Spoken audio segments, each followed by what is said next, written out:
This is not a fictional story, but the testimony of those who have touched the boundary between life and death. The journey beyond the line of life.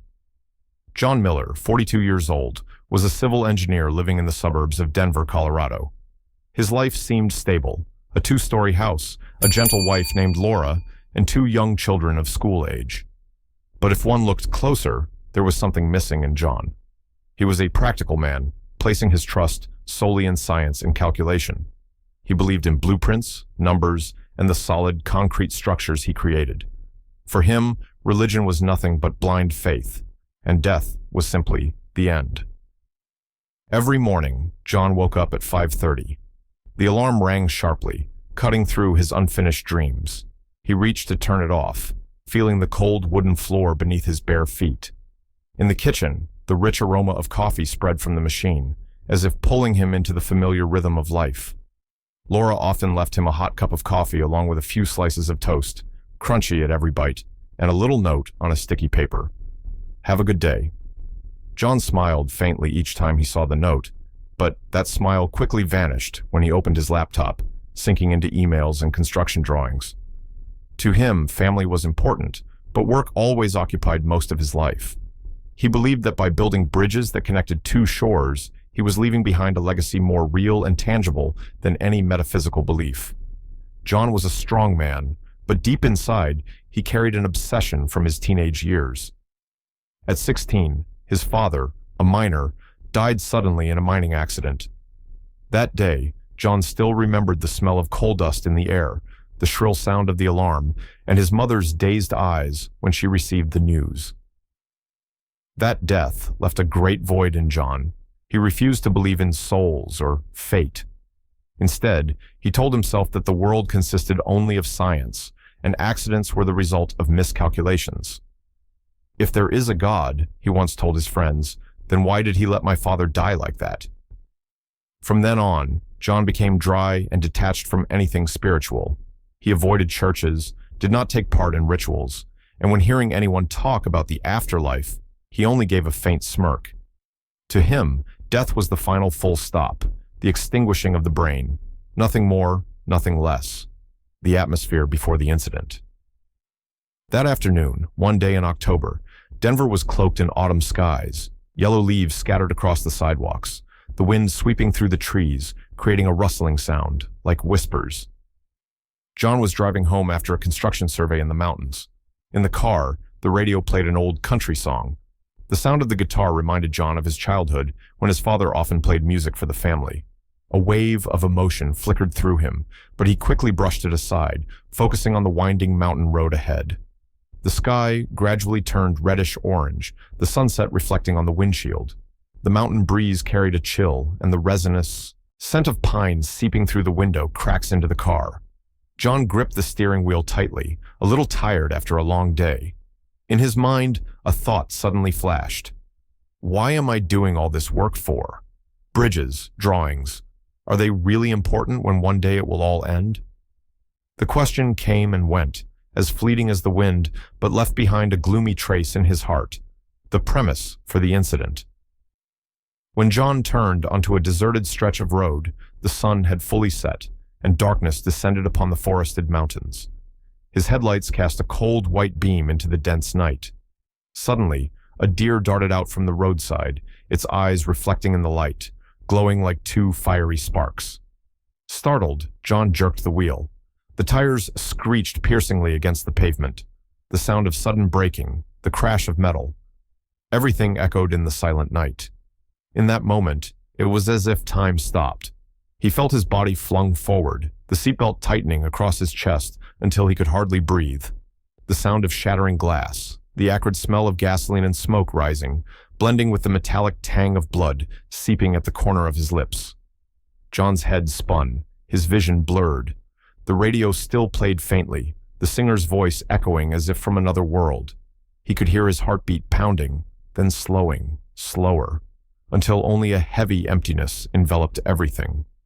In that moment, he thought to himself, perhaps this is the end. The car came to a halt in the darkness, the headlights still faintly flickering. Inside, John lay motionless, his breath shallow, his eyes gradually closing. The mountain wind still blew through the rocks, carrying dry leaves rustling like an invisible farewell. He did not know that he was about to step into a journey where all his previous beliefs about endings, about death, would be pushed to their ultimate test. The moment of leaving the body. John felt his body sinking into darkness. His heartbeat slowed, his breath faltered. He thought he was falling into an endless abyss. But suddenly, instead of fear, a lightness flooded through him. He opened his eyes, and what he saw left him stunned, his own body, lying motionless in the driver's seat. Blood seeped from the wound on his forehead, soaking into his shirt. His hands still clutched the steering wheel, but completely powerless. John was shaken. He looked around and realized he was floating above, as if an invisible thread was suspending him in midair. Sounds now grew strange. The wind outside the car echoed like distant ocean waves, the radio distorted, breaking apart into scattered fragments. He tried to scream, but no sound came out. The only thing he knew for sure was that he was no longer inside that body. A hazy light began to appear somewhere ahead. At first, just a faint white streak, but gradually it grew brighter, stretching into a shimmering tunnel. The light was not blinding, but gentle, as if embracing him, beckoning him forward. John hesitated, but then the feeling of safety and warmth made him release his fear. He stepped, or rather drifted, into that tunnel. The space around him transformed strangely. Colors he had never seen appeared, moving slowly like ribbons in water. He heard melodious sounds, like a distant choir, each note resonating deep within his heart. A strange fragrance seeped into his awareness, a sweet, pure scent, like lavender, mixed with the smell of the first rain. When he touched the air in the tunnel, it was cool like silk, sending soft ripples of vibration through his whole being. John whispered to himself, "If this is death, then it is truly beautiful." As he went deeper, the light ahead expanded into a radiant space. There, he saw a familiar figure approaching. His heart, though no longer physical, tightened. It was his father, with a face darkened by coal dust, but eyes shining bright as in life. "John." His voice resounded, not with sound, but as a thought directly in John's mind. John choked. "Father, is it really you? I thought death was only nothingness." His father smiled kindly, placing a hand on John's shoulder. The sensation was vivid, so warm that John nearly burst into tears. "My son, I have always been here. Death is not the end, but only a door. But it is not always a door you can remain behind." The moment his father finished speaking, a vast film appeared before John's eyes. Every moment of his life flooded back, swiftly yet sharp in every detail. He saw himself as a child, running barefoot in the fields, hearing his mother's voice, calling from the porch. He saw his stubborn youth, nights spent awake studying engineering, the tense first days at work. He saw his wedding day, Laura's radiant smile, the smell of roses in her hands. He saw his two children's first cries, their tiny hands, gripping his finger. But then, he also saw moments when he was cold to his wife, missed his children's birthdays because of work, the times he dismissed others' beliefs with mocking scorn. All of it appeared clearly, like a mirror, reflecting his soul.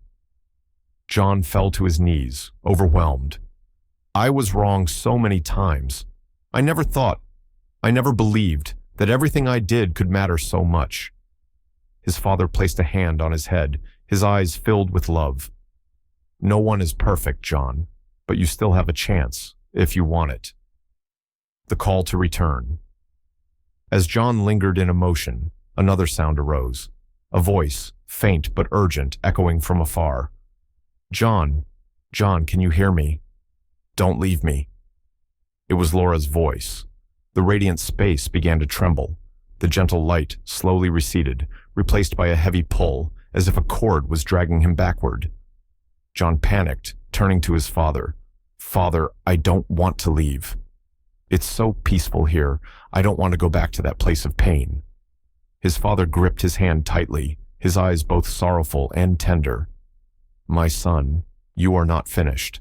Laura and the children need you. Go back, and one day we will meet again." John felt his body falling quickly, as if sucked into a deep abyss. The light vanished, giving way to dense darkness. The music ceased, replaced by the sounds of machines, of people shouting. A searing pain tore through his chest. He gasped desperately for air. His eyes burst open, blinded by the ambulance lights. Someone shouted, "He's got a heartbeat again!" John coughed violently, blood clogging his throat, but in his mind, the memory of the light and his father remained intact. He had just crossed the boundary between life and death, and returned.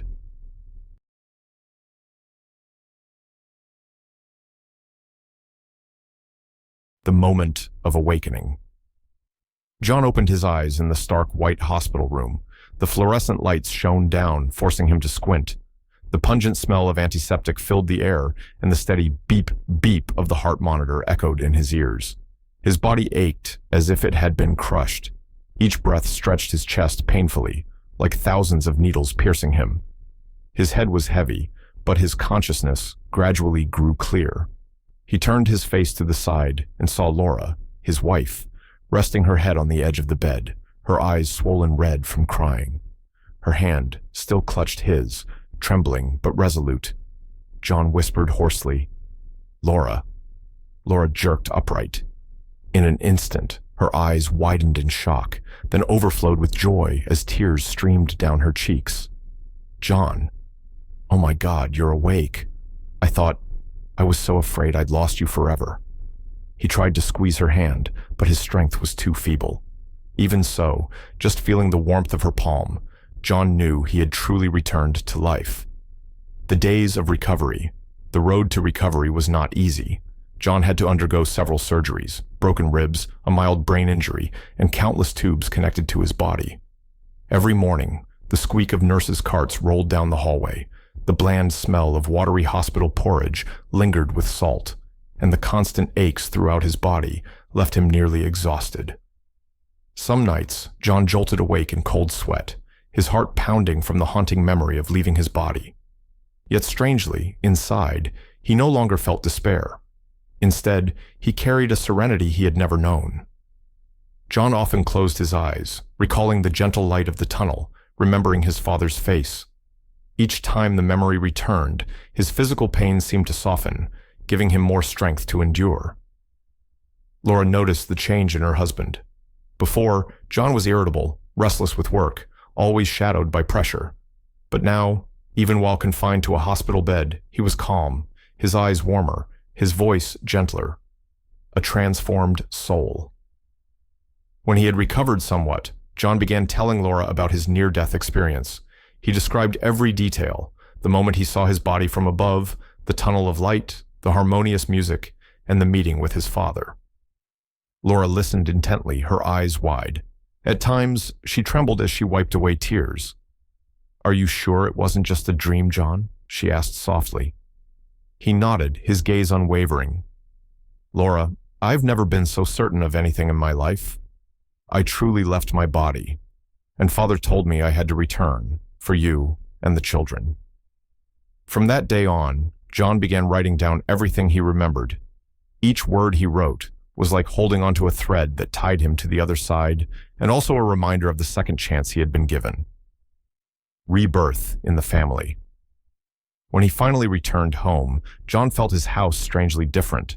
The familiar smell of wood in the living room, the laughter of his two children running to hug his legs, the sunlight streaming through the window onto the dining table. Everything became vivid and precious beyond measure. He sat on the sofa, pulling his children into his arms, tears streaming down his face. "Daddy almost left you forever, but I came back, and I promise, from now on, I'll be here with you more." Laura stood behind him, smiling through her tears. She knew the man before her was no longer the old John. He had truly changed. John began spending more time with his family. Instead of burying himself in work, he took the children to the park, cooked dinner with Laura, and listened to every little story of the day. Every ordinary moment now felt to him like a sacred gift. Some nights, John sat alone on the porch, listening to the chirping of insects, breathing in the scent of wet grass after rain. He looked up at the starry sky, and quietly called his father's name. Deep inside, he still longed for the day he might return to that place of light, but at the same time, he understood that his journey was unfinished. He had to live better, love more, cherish every moment.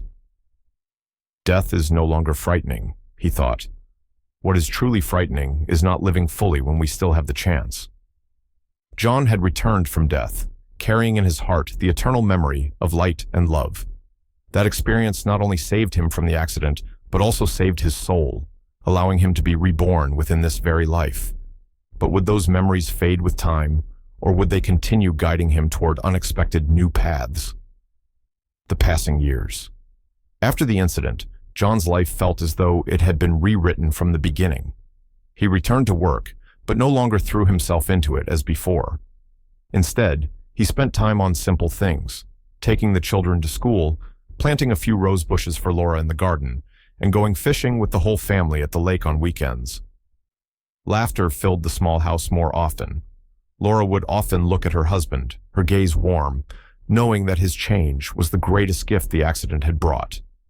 John still kept the habit of writing in his journal.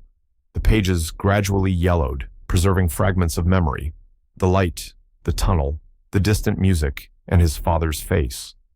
He did not tell too many people, but within the family, those pages became a familiar part, a testament to the extraordinary journey he had gone through. One autumn afternoon, when yellow leaves were scattered all over the yard, John led his youngest son out to the porch. The boy curiously asked, "Dad, after death, is there really a heaven?" John fell silent. He looked at the sky, where white clouds drifted slowly, then smiled. "I'm not sure if it's the same as in books, but I know. There will be a place full of light and love. I've seen it, my son." The boy's eyes widened, while Laura, standing quietly at the door, looked at her husband with deep trust. Time, like a bird, flew by, and more than 30 years had passed in a blink. John was now an old man with snow-white hair. His once strong hands trembled, his back slightly stooped, but his eyes still shone, the light of one who had once crossed the boundary of life and death. The house remained the same, only now filled with the footsteps of grandchildren chattering and running around the yard. John often sat in the old rocking chair, listening to the rustling leaves, the faint scent of morning coffee drifting in the wind, and felt peace in his heart. When alone, he often remembered his father, the figure of the man in the light. He knew the day of reunion was drawing near, but this time he felt no fear, no hesitation. The final moment. One winter night, snow fell on the porch. John lay in bed, surrounded by Laura, aged but still holding his hand tightly, their children and grandchildren.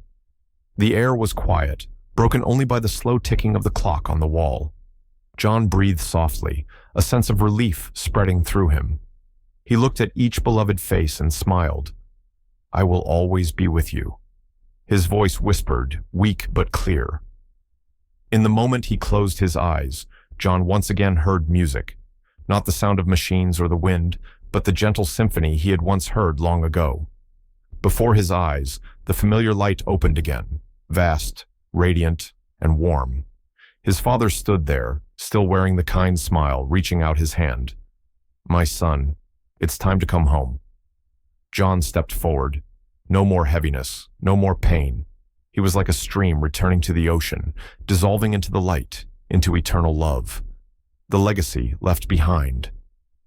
The next morning, when the snow melted in the yard, word spread that John had passed away in his sleep. On the table beside the bed, the journal was still open, its final page bearing trembling letters, yet filled with peace. Death is not the end. It is the next chapter.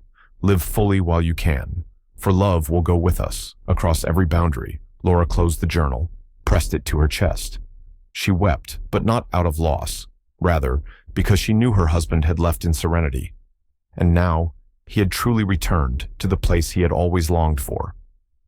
John's story closed, but his journey did not end with death. From the near-death moment, the years of change, to the very last second, he had proven that death is not merely a loss, but also the continuation of love and light. What part of this story makes you reflect the most?